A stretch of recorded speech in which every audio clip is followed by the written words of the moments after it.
प्रणाम। ओम नमः शिवाय। अभी यहाँ सुबह हो रही है और आज मौसम बहुत उदास है बाहर, बहुत उदास, क्योंकि पूरा मौसम बहुत ख़राब है और पतझड़ आ चुका है, तो सब कुछ पीला हो गया है यहाँ और अलग अलग रंगों में। मैं आपको बाहर ले जाने की कोशिश करूँगा। कल तक मैं आपको बाहर की क्या दशा है ये भी दिखाऊंगा। लेकिन अभी सुबह हो रही है और मैंने अभी अभी अपने लिए एक नई हर्बल टी यहाँ तैयार की है। और साथ आज मैं यहाँ मेरे पास कुछ है, इनको चिया सीड्स कहते हैं, चिया सीड्स। इसको मैंने तैयार कर लिया है अभी खाने के लिए, क्योंकि मेरे लिए तो नए हैं, क्योंकि हिमाचल में मैं ये भारत में जब हिमाचल में रहता हूँ तो बहुत मैंने इनको खाया नहीं कभी। तो आज मैं आपसे बहुत इम्पोर्टेंट बात करने वाला हूँ, महत्वपूर्ण, और वो है माता और पिता के बारे में। अक्सर होता क्या है कि जब हम लोग इस पृथ्वी पर रह रहे हैं या जब हम अपने काम काज कर रहे हैं, ज़िंदगी जी रहे हैं, तो हमें माँ बाप की भूमिका का पता नहीं चल पाता। हम उनके प्रेम को शायद अनुभव नहीं करते, और जब तक अनुभव करने का वक्त होता है तब तक वो समय हमारे हाथ से निकल चुका होता है।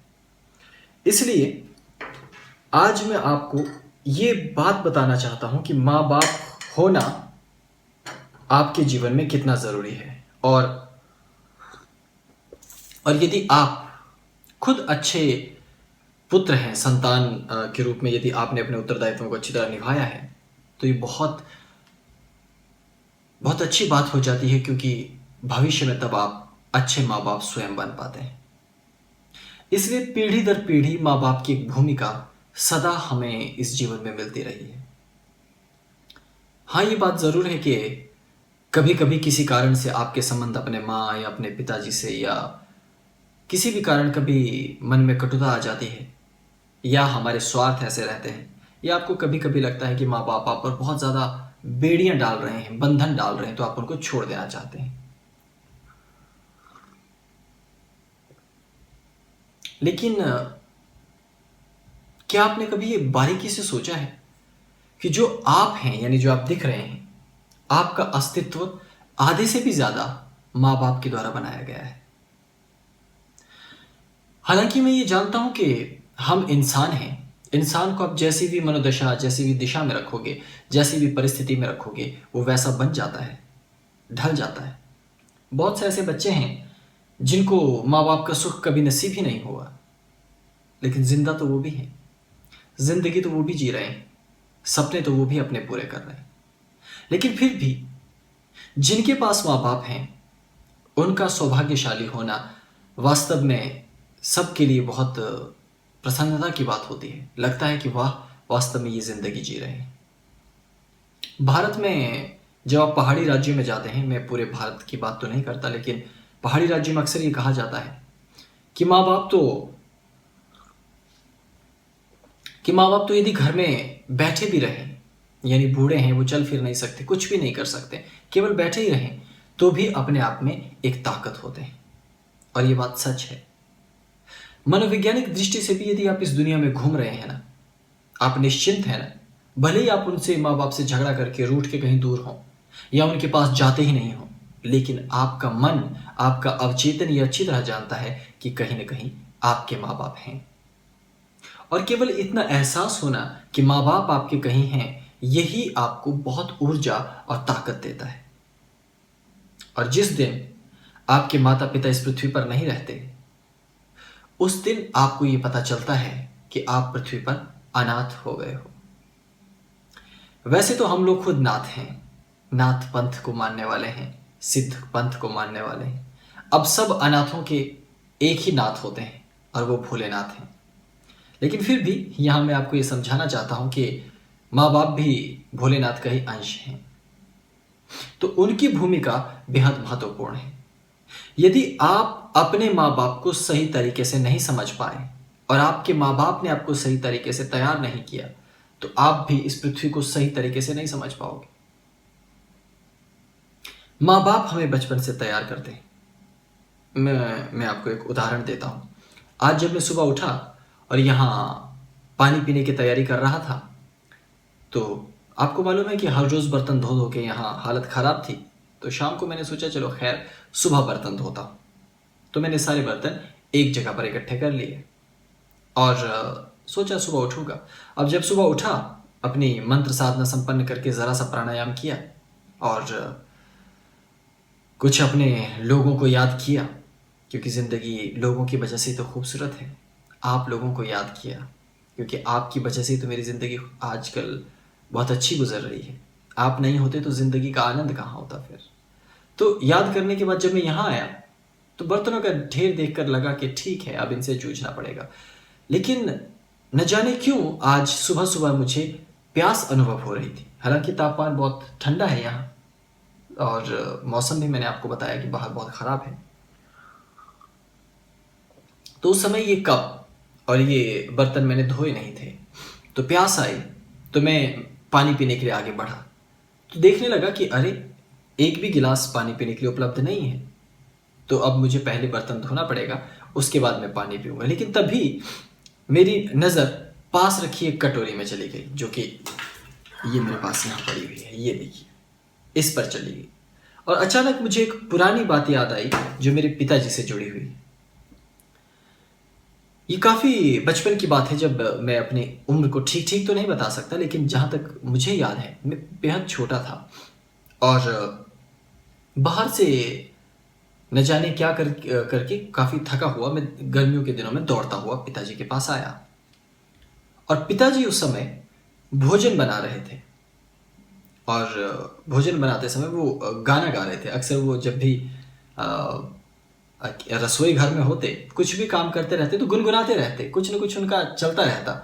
वो हमेशा कोई भी काम कर रहे हो तो आस पड़ोस में सब उनको पता चल जाता है कि वो अब कुछ काम कर रहे हैं।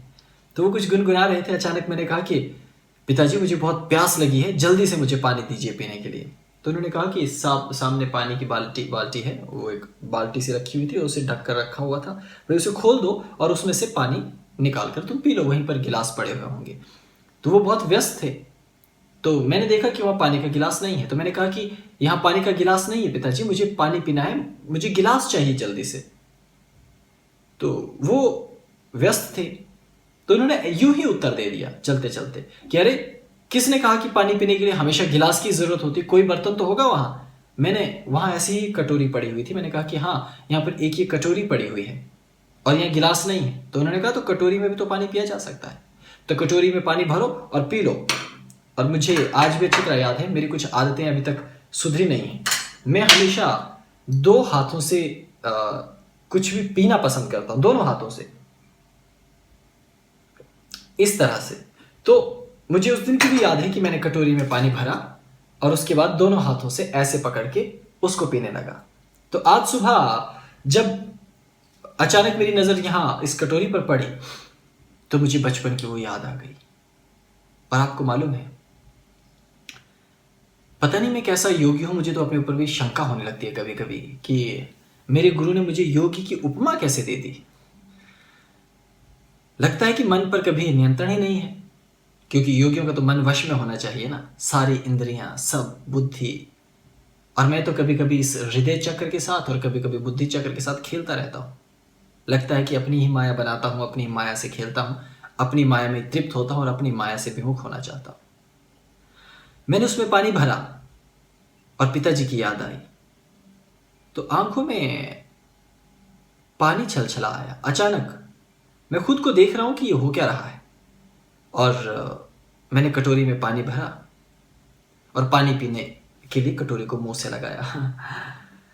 और कितनी विचित्र बात है मालूम, जैसे ही मैंने उसको अपने मुख से लगाया तो बचपन में जैसे छोटा बच्चा पानी पीता है, बहुत हिचकते हुए और जुबान अपनी जिह्वा लगा के ऐसे करके, अचानक वो स्वतः स्वभावतया हो गया और मैं छल छलाती आंखों से भी अचानक मुस्कुरा उठा अपनी हरकत देख के। ये चीजें बहुत छोटी हैं, आपकी जिंदगी में न जाने आपके माँ बाप के साथ ऐसी कितनी यादें जुड़ी होंगी, पर आपने कभी उनकी तरफ ध्यान नहीं दिया क्योंकि समय है। आपको लगता है कि प्रेम करने वाली तो केवल प्रेमिका हो सकती है, प्रेम करने वाला तो केवल आपका मित्र हो सकता है, आप कभी उनकी तरफ ध्यान ही देना भूल जाते हैं जिन्होंने आपके लिए न जाने क्या क्या किया है। एक और छोटी सी बात बताता हूं। क्योंकि मैं गांव में पैदा हुआ और गांव में पला बढ़ा अपने माँ बाप के साथ, और मेरी माता जी मुझे बहुत प्रेम करती हैं और खड़ूस भी बहुत हैं, लेकिन प्यारी बहुत हैं। उनके बिना सांस नहीं आती, बहुत अच्छी हैं दिल की, और परमात्मा से प्रार्थना है कि उनको लंबी आयु परमात्मा प्रदान करे। पिताजी भी बहुत सुंदर थे, अब तो वो स्वर्गवासी हैं, मोक्ष प्राप्त कर चुके होंगे। लेकिन जब वो पृथ्वी पर थे, मुझे तब की एक घटना आपको ज़रूर मैं बताना चाहूँगा कि हम गांव में पले बढ़े, तो पिताजी भी गांव में रहते थे। माता जी पिताजी सुबह उठ करके हमारे साथ खेतों में जाते थे, हमको साथ लेके, और फिर हमारी पीठ में गाय का गोबर होता था।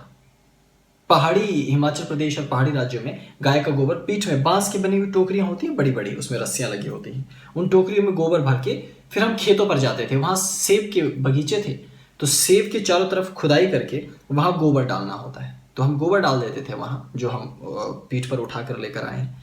बहुत भारी होता था।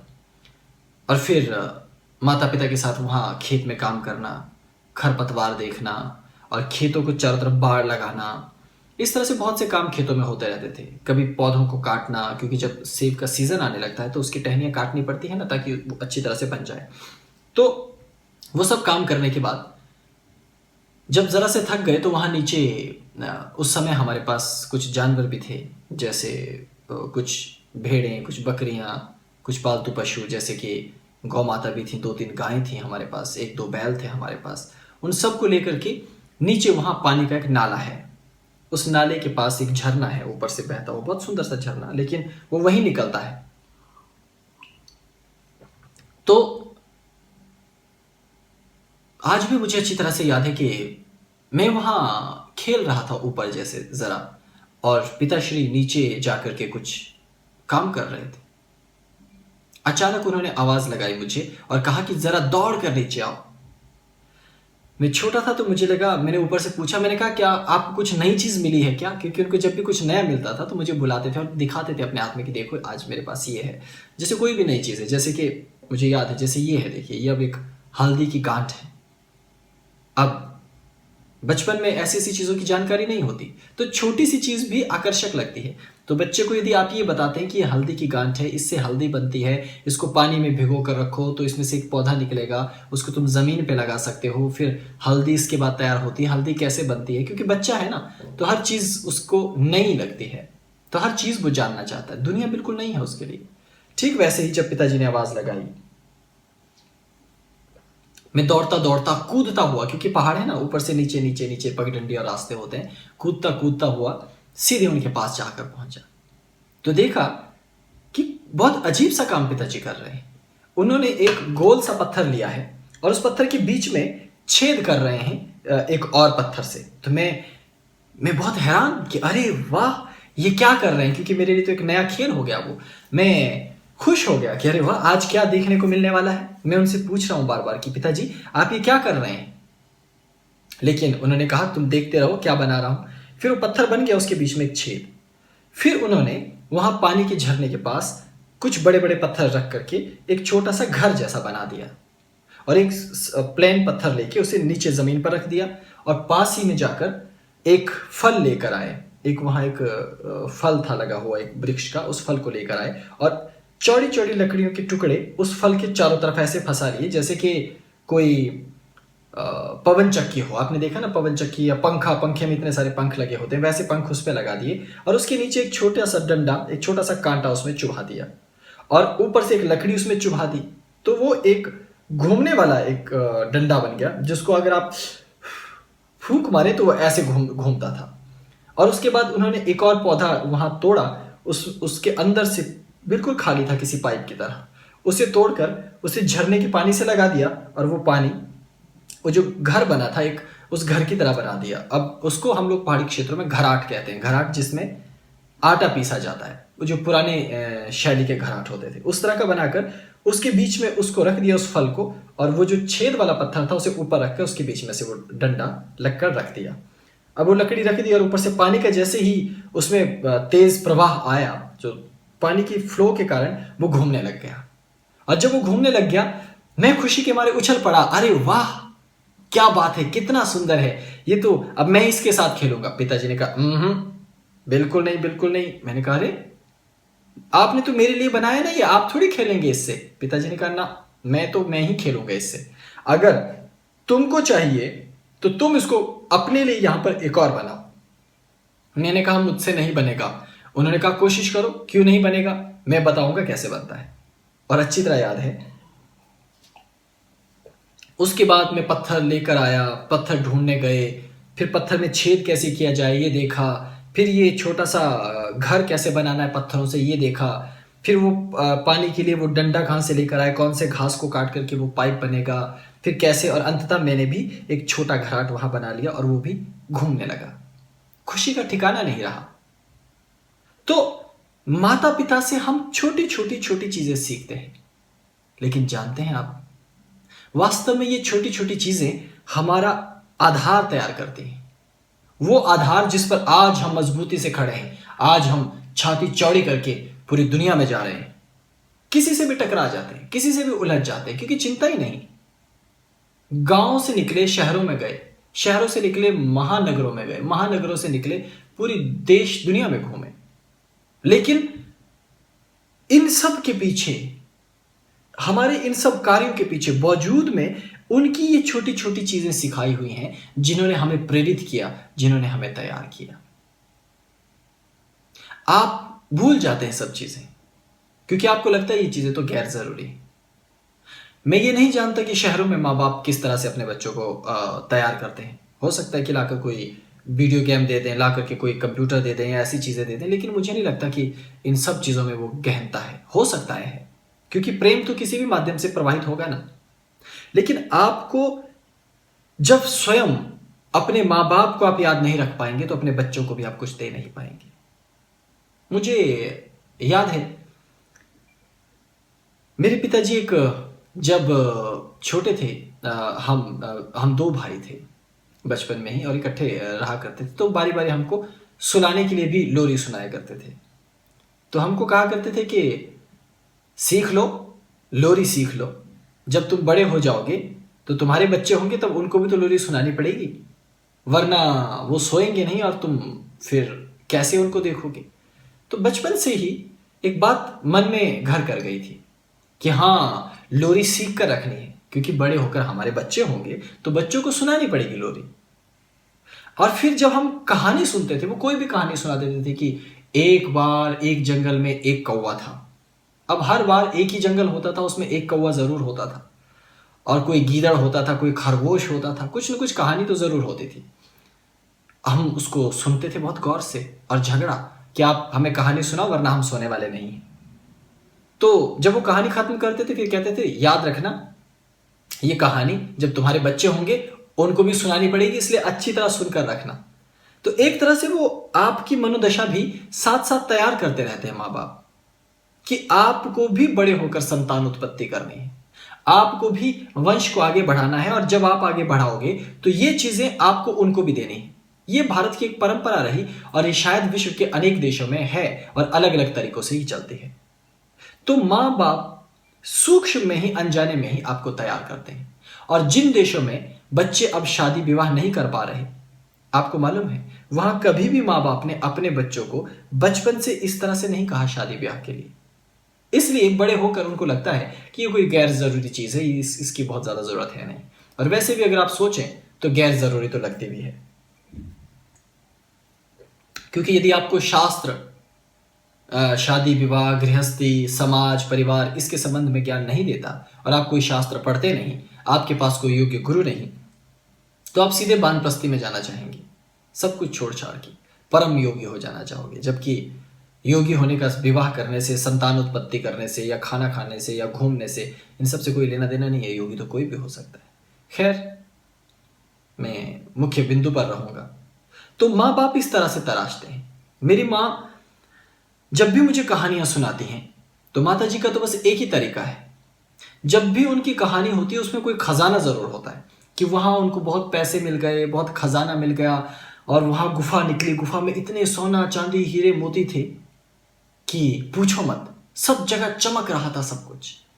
तो हमने कहा माता जी फिर आपने क्या किया उस खजाने का? तो मेरी माता जी का बस यही एक तरीका, हाँ मेरे पास वहां 2 घोड़े थे, तो मैंने दोनों घोड़ों पर बहुत सारी बोरियां उन खजानों की भर दी और उनको घोड़े पर लाद दिया। और फिर मैंने पूछा अच्छा फिर? तो मेरी माता जी ने कहा उसके बाद मैं आगे वाले घोड़े पर बैठ गई और पीछे वाले खजाने वाले घोड़े को लेकर के आगे और आगे वाले घोड़े को भी। तो मैंने कहा अच्छा फिर?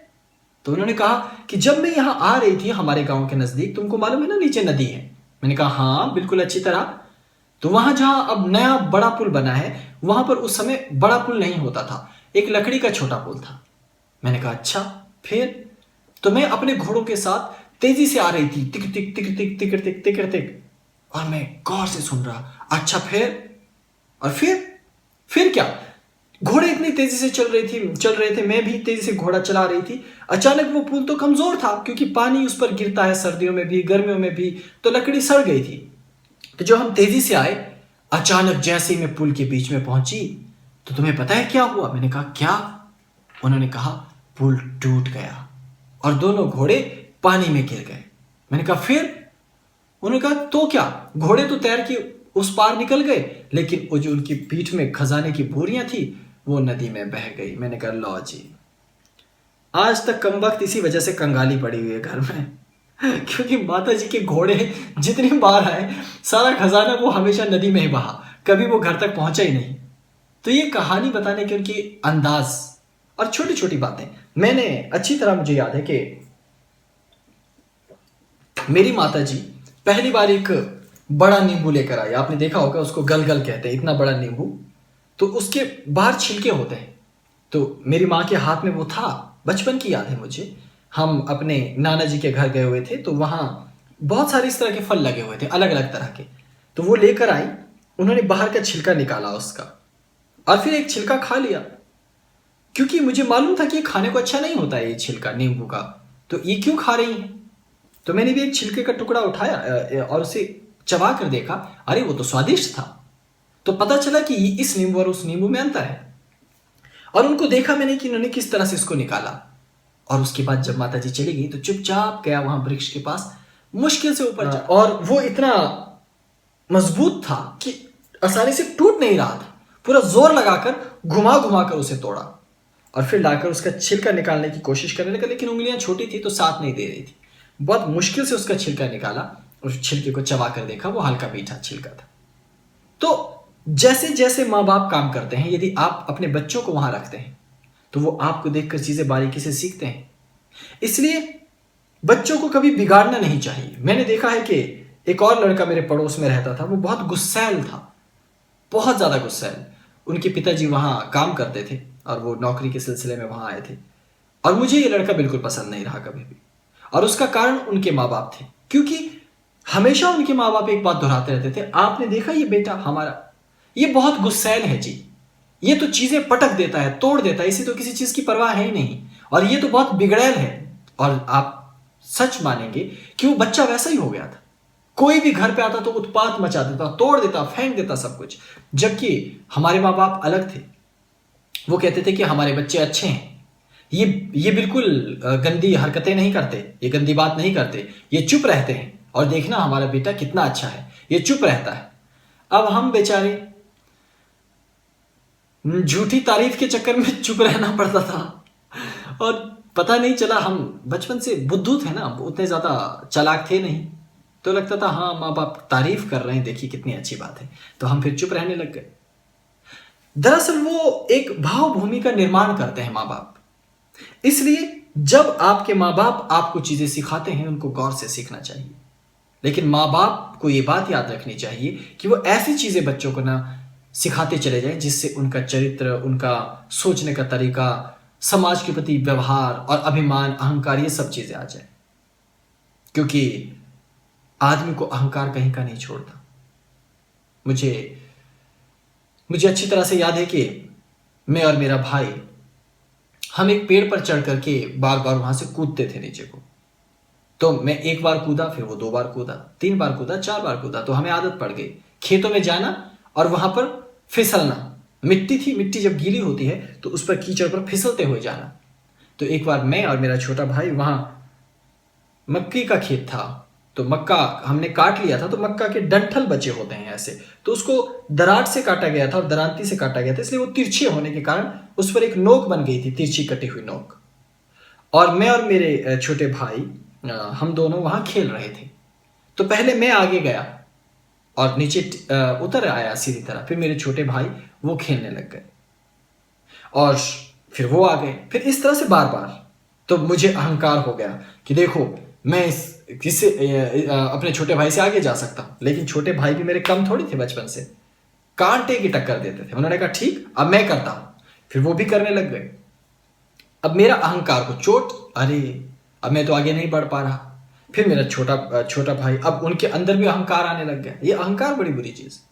और जब उनको लगा कि वो बहुत तेज हो गए हैं फिसलने में, तो वो खेत पर से फिर फिसले, लेकिन इस बार उनके अहंकार ने उनको पछाड़ दिया। वो गिर गए और उनको यहां गाल से वो मकई का डंठल यहां से घुसता हुआ मुख के अंदर तक आ गया। और मैं जोर से चिल्लाया और रोने लगा और माताजी पिताजी दौड़कर वहां पहुंचे। उस डंठल को निकाला गया, लेकिन मेरे छोटे भाई के यहां बहुत गहरा जख्म हो चुका था। आज भी अगर आप मेरे छोटे भाई को देखेंगे, उनसे मिलेंगे, तो आप देखेंगे कि उनके गाल पर यहाँ एक छोटा सा निशान अभी तक बचा हुआ है। तो अहंकार है, बच्चों में भी अहंकार आ जाता है। तो माँ बाप को चाहिए कि वो बच्चों को ये समझाते रहें कि अहंकार नहीं करना चाहिए। उस दिन मैं ये सीख गया कि चाहे आप जितने भी बड़े आदमी हो जाओ, अहंकार आप में आ ही जाएगा जब आप किसी काम में विशारद होने लगोगे, सफल होने लगोगे, आप महान बनने लगोगे। आपको लगेगा अरे दुनिया आपको सुनती है, दुनिया आपके पीछे चलती, तो आप घमंडी हो जाते हो जी, अहंकारी हो जाते हो। और अहंकारी होना फिर अकड़ जाएगा अहंकारी, और ऐसा अकड़ा हुआ अहंकारी बिल्कुल शव की तरह, डेड बॉडी की तरह होता है। जैसे डेड बॉडी अकड़ जाती है ना, ये घमंड आपको कहीं का नहीं छोड़ता जी, ये भी आपको डेड बॉडी जैसा अकड़ा देता है। इसलिए इनसे आपको बचकर रहना चाहिए। तो ये माँ बाप का उत्तरदायित्व है कि वो बच्चों को ऐसे समझाएं, और आपका अपना उत्तरदायित्व है कि आप अपने भीतर अहंकार ना रखें, क्योंकि अहंकार आपको कुछ नहीं देता जिंदगी में, कुछ भी नहीं। और ये बहुत दुख की बात है कि हम ये चीजें माँ बाप से नहीं सीख पाते। और दूसरी बात कि जो ही माँ बाप हमें मारते हैं या गाली देते हैं तो बहुत मुसीबत हो जाती है। पश्चिमी देशों में, खासकर यहाँ यूरोप में भी मैंने एक चीज देखी, आप बच्चों को बिल्कुल मार नहीं सकते। अगर एक थप्पड़ आपने मार दिया ना, तो बच्चा पुलिस को फोन करेगा और पुलिस जाकर आपके बच्चे को लेकर के जाएगी।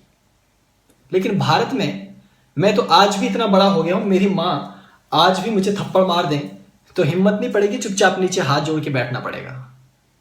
लेकिन अगर मुझे मेरी माँ आज भी 20 थप्पड़ आप लोगों के सामने मार दे, पूरी जनता के सामने, पूरे लोगों के सामने मार दे, तो 2 मिनट के लिए चेहरा जरूर लाल हो जाएगा, लेकिन थोड़ी देर बाद मैं आपको आंख मार के कहूंगा माता जी हैं, गुस्से में हैं, थोड़ी देर में ठीक हो जाएंगी। लेकिन ये बात सिर्फ हमारे अंदर है, यहां पर ऐसा नहीं है जी। यहां पर मैंने देखा कि अगर ऐसा हो गया तो मुसीबत हो जाएगी। माँ बाप यदि आपको डांटते हैं या फटकारते भी हैं तो गए काम से। लेकिन हमारे माँ बाप हमें चाहे आज भी हाथ उठाएं हम पर, बहुत मारे हम पर, हमारा प्यार कम नहीं हो सकता। क्यों? क्योंकि माँ बाप ने हमें बचपन में यह सिखा दिया, पिताजी ने यह सिखा दिया कि गलती तुम्हारी थी इसलिए तुम्हें थप्पड़ पड़ा है। और मैं एक कोने में थप्पड़ खा के कोने में पड़ा रहा, क्योंकि मुझे खाने को कुछ मिला नहीं। कोने में ऐसे घूरता हुआ देख रहा था। बाद में पिताजी आए और कहा चल ठीक है, अभी माफ कर दिया, ये खा लो तुम खाना, लेकिन दोबारा ऐसा कि तो खाना तो मिलेगा नहीं, और इतना मारूंगा कि याद रखोगे। अभी तो सिर्फ यहाँ 4 उंगलियों के निशान बने, अगली बार पूरे 5 बनेंगे।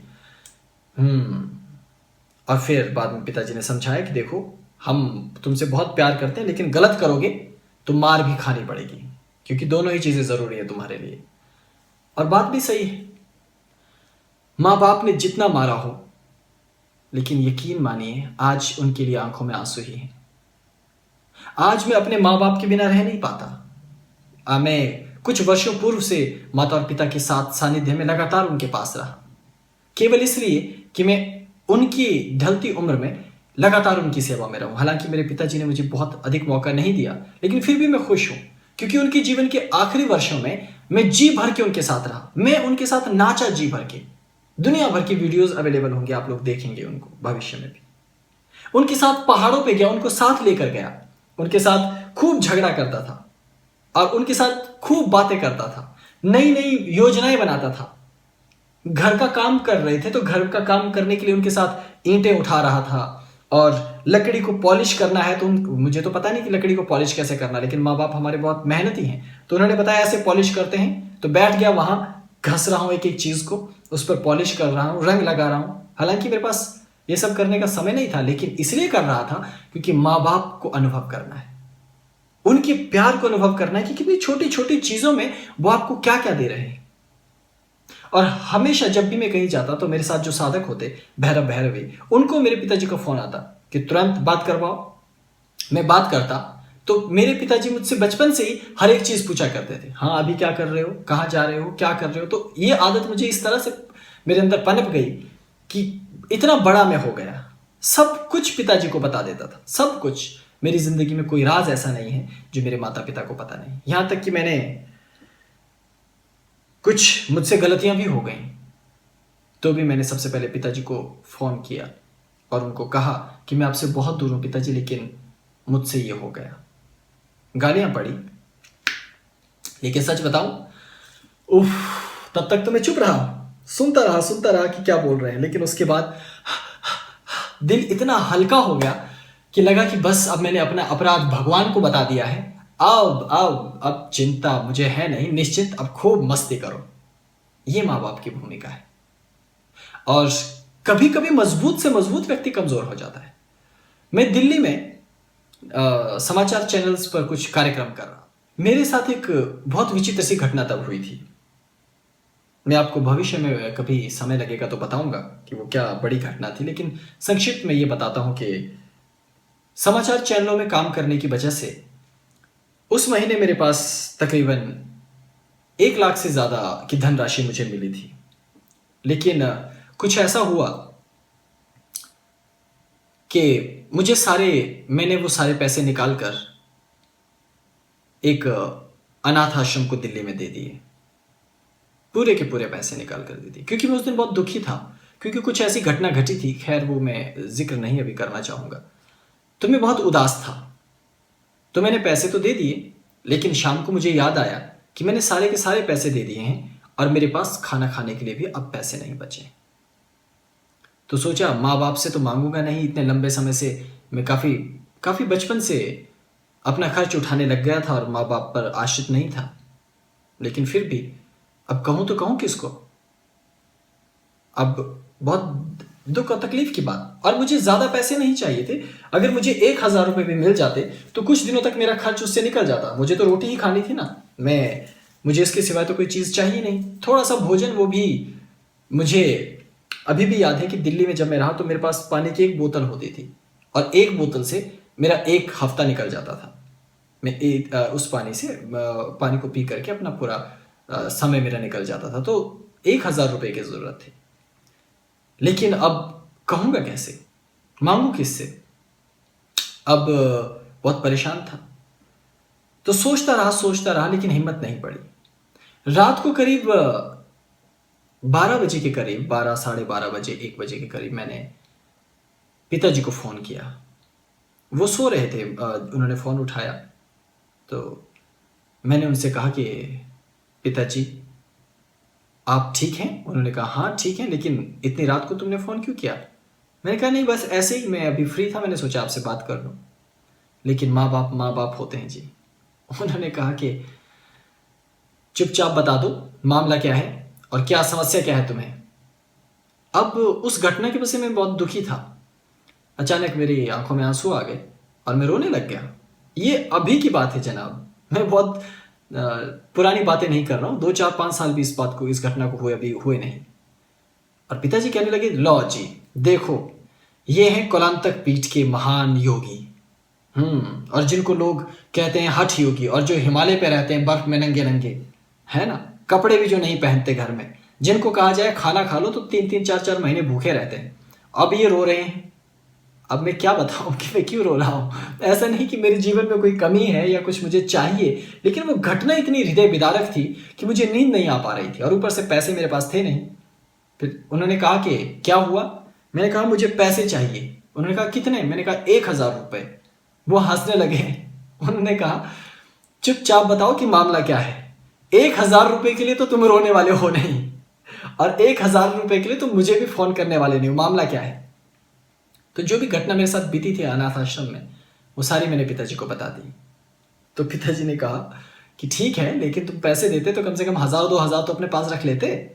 खैर कोई बात नहीं, कल सुबह मैं तुम्हें पैसे भेज दूंगा, तुम चिंता मत करो, है ना, लेकिन अपना मन हल्का रखो। और उन्होंने मुझे प्यार से समझाया और मन काफी हल्का हुआ और मैं उस रात सो पाया आराम से। मैं आपको आज क्यों इतनी सारी कहानियां बता रहा हूं एक साथ?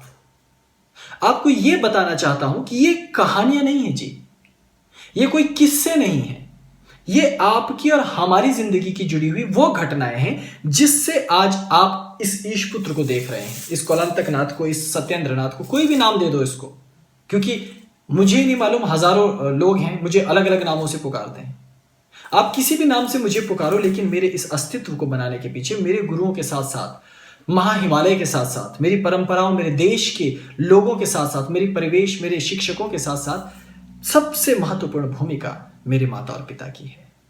और ठीक वही भूमिका आपके माता और पिता की भी है।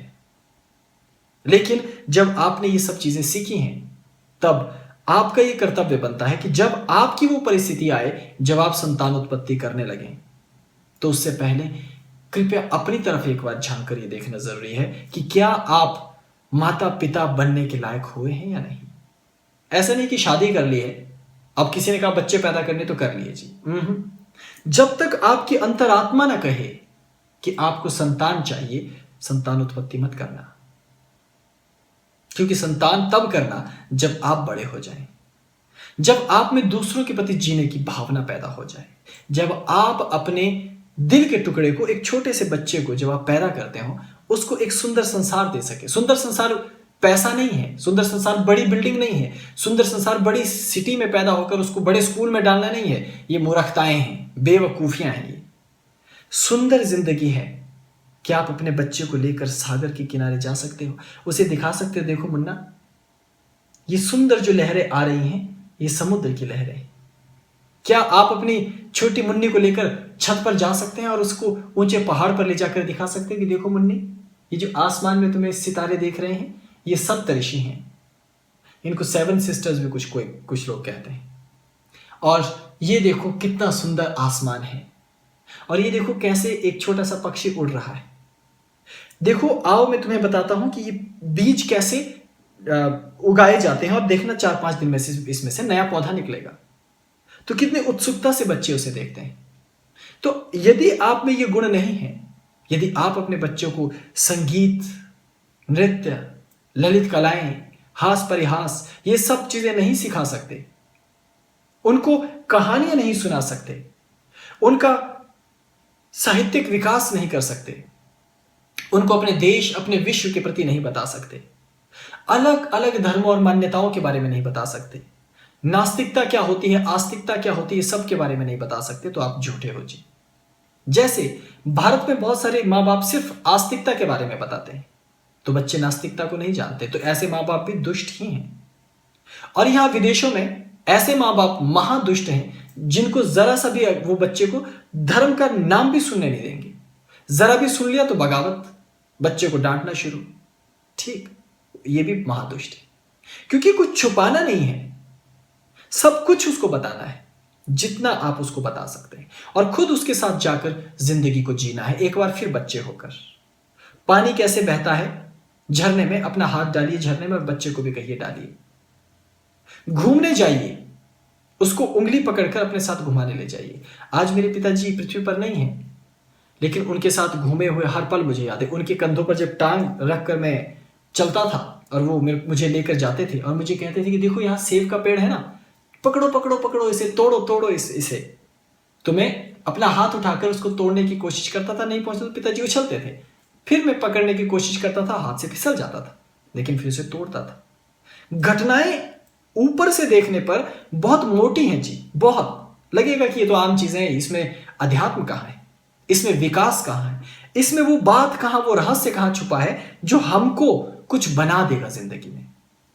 तो मैं आपको बताऊं, यदि आप आज जिंदगी में असफल हैं, यदि आज आप जिंदगी को सही तरीके से नहीं समझ पा रहे, आपकी जिंदगी में दुख ही दुख है और आप दूसरे की तकलीफों को नहीं समझ पाते, आप में अहंकार है, गुस्सा है, चिड़चिड़ापन है, आप प्यार नहीं कर पाते, आप डरते हैं समाज से कि लोग क्या कहेंगे और आप समाज के डर से कुछ नहीं करते, तो आप हार जाओगे, जिंदगी को नहीं जी पाओगे। मुझे देखो ना, मैं एक योगी हूं लेकिन प्रेम पर कविताएं लिखता हूं। मैं एक योगी हूं लेकिन खूब नाचता हूं। मैं एक योगी हूं, खूब गाने गाता हूं, आधुनिक भी, धार्मिक भी और गैर धार्मिक भी। हर जगह जाता हूं, भीड़ में भी, एकांत में भी और बिल्कुल एकांत में भी, समुद्र के किनारे भी, रेगिस्तान में भी और पहाड़ पे भी। मैं साधारण चटाई पर जमीन पर बैठ सकता हूं, बिना चटाई की जमीन पर बैठता हूं और अच्छे गद्दे पर भी बैठ सकता हूं और अच्छे सोफा पर भी, क्योंकि जिंदगी अनुभव करने के लिए है। ना तो चटाई साथ जाएगी, ना जमीन, ना सोफा साथ पे जाएगा। जिस दिन ये बात समझ में आ जाएगी, उस दिन आप जिंदगी को जीना शुरू कर दोगे। इसलिए जब आपके पास माँ बाप हैं, उनके दिए हुए तत्व को जब आप भूलते नहीं, छोटी छोटी बातों को याद रखते हो बाल्यावस्था से लेकर कि माँ बाप आपके साथ कैसे आपको उन्होंने तैयार किया है, तो आपका जीवन खुशियों को समझना शुरू कर देता है। और जिस दिन आप सकारात्मक दृष्टि से माँ बाप की इन बातों को याद करते हैं, माँ बाप आपको चाहे लताड़े, चाहे कुछ भी करें, आप माँ बाप को छोड़कर नहीं जाओगे, आप उनको एकांत में रखकर नहीं जाओगे, आखिरी सांस तक अपने माँ बाप के पास रहोगे। मुझे याद है कि मेरी माता जी, जब पिताजी की आखिरी सांस थी, मेरी माता जी उन्हीं के पास थी, मैं भी वहां था और मैं उनके हाथों के आखिरी धड़कनों को इस तरह से देख रहा था और उनको उनके सर पे हाथ फिरा के प्रार्थना कर रहा था महादेव से कि ये मेरे पिता हैं, इनको सदगति प्रदान करना। बड़ा सुख है यदि माँ बाप आपकी आंखों के सामने उनके प्राण निकले, बहुत सुख है। इसलिए जिंदगी खुलकर जीना, क्योंकि एक न एक दिन आपके माँ बाप नहीं रहेंगे, एक न एक दिन हम भी यहां नहीं रहेंगे, तो लोग आपकी आलोचना करेंगे कि ये आदमी बुरा है, ये ऐसा है, ये वैसा है। उनको करने दो, उससे आपके अस्तित्व पर कोई अंतर नहीं पड़ता जी, आप सच मानिए। आप देखिए, मैं एक उदाहरण देता हूं, बुरा है पर मुझे क्षमा कर दीजिएगा। इस दुनिया में बहुत सारी वैश्याएं रहती हैं, वैश्यावृत्ति कर रही, और उनके मन में भी धर्म के प्रति आस्था है। जब हम जैसे योगियों को कभी देखती हैं तो सीधे हाथ जोड़कर कहती हैं कि हम तो बहुत बड़ी पापिन हैं, हमारे बराबर पाप तो कोई दूसरी नहीं करती। लेकिन जब आप उनको देखेंगे तो कभी कभी लगेगा हमारे बराबर ढोंगी और पापी तो कोई नहीं, क्योंकि वो कम से कम आप अपने अपराधों को कितने सहर्ष स्वीकार कर लेती हैं। लेकिन उनके खिलाफ सारा समाज कह रहा है, उनको गालियां दे रहा है, न जाने क्या क्या कह रहा है, लेकिन फिर भी आप उनमें से अधिकांश को देखेंगे, वो किसी की सुनती नहीं, अपनी जिंदगी को अपने हिसाब से जी रही है और प्रसन्न है। यह नकारात्मक उदाहरण है, लेकिन उदाहरण है कि लोग कुछ भी कहें, यदि आप जिंदगी खुशी से जीना चाहें तो आप खुशी से जी सकते हैं। इससे कोई फर्क नहीं पड़ता कि कोई आपके बारे में क्या सोचता है। इसलिए भारत में एक गुस्से में एक मुहावरा है ना कि दुनिया जाए तेल लेने, तो आपको भी वैसे ही रखना चाहिए, दुनिया जाए तेल लेने। आपको अपने माँ बाप के दिए ज्ञान को समझना है, उनके प्रेम को समझना है और इस हृदय चक्र के इस संबंध को समझना है। तब आप एक अच्छे संतान और पुत्र बन पाओगे, एक अच्छे माँ बाप बन पाओगे, एक अच्छे योगी बन पाओगे और एक अच्छे मनुष्य बन पाओगे, जो सबसे जरूरी है। और जब आप इन छोटे छोटे सकारात्मक विचारों को, आपकी जिंदगी कैसे आगे बढ़ी है, ये सोचना शुरू कर देते हैं, तब आपके जीवन के प्रति आपकी जीने की क्षमता में वृद्धि होने लगती है। आप और अधिक ऊर्जा से जिंदगी को जीना शुरू कर देते हो। और क्या आप जानते हो, तब जिंदगी में दुख नहीं आते। दुख आते हैं, लेकिन आपके चलते हुए एक अदृश्य ढाल बन जाती है कि कोई भी दुख आएगा, अरे दुख आते रहते, दुखों की तो ऐसी की तैसी मैं देख लूंगा। समझ में आया? तो इतना आपका हृदय बन जाता है। और ये अदृश्य ढाल जो माँ बाप के प्रेम की है, जो ये अदृश्य ढाल जो बचपन में आपने सीखी है, आपको इस दुनिया में जीने के लिए प्रेरित करती है, तैयार करती है। इसलिए लाख झगड़े हो जाएं मेरे और मेरे माँ बाप के बीच, लाख तू मैं हो जाए, लेकिन हमारा प्यार जितना गहरा है उतना किसी और का नहीं हो सकता। ये मैं कहता हूं, लेकिन आपको भी यही कहना है। और कहना ही नहीं है, अनुभव करना है, क्योंकि सबका अनुभव निजी है, उनका सत्य उनके साथ रहेगा। इसलिए अपनी जिंदगी में इन छोटे छोटे अनुभवों को देखना और माता पिता क्या है और माता पिता होना क्या है, इसको गौर से समझना, जिंदगी बदलने लग जाएगी।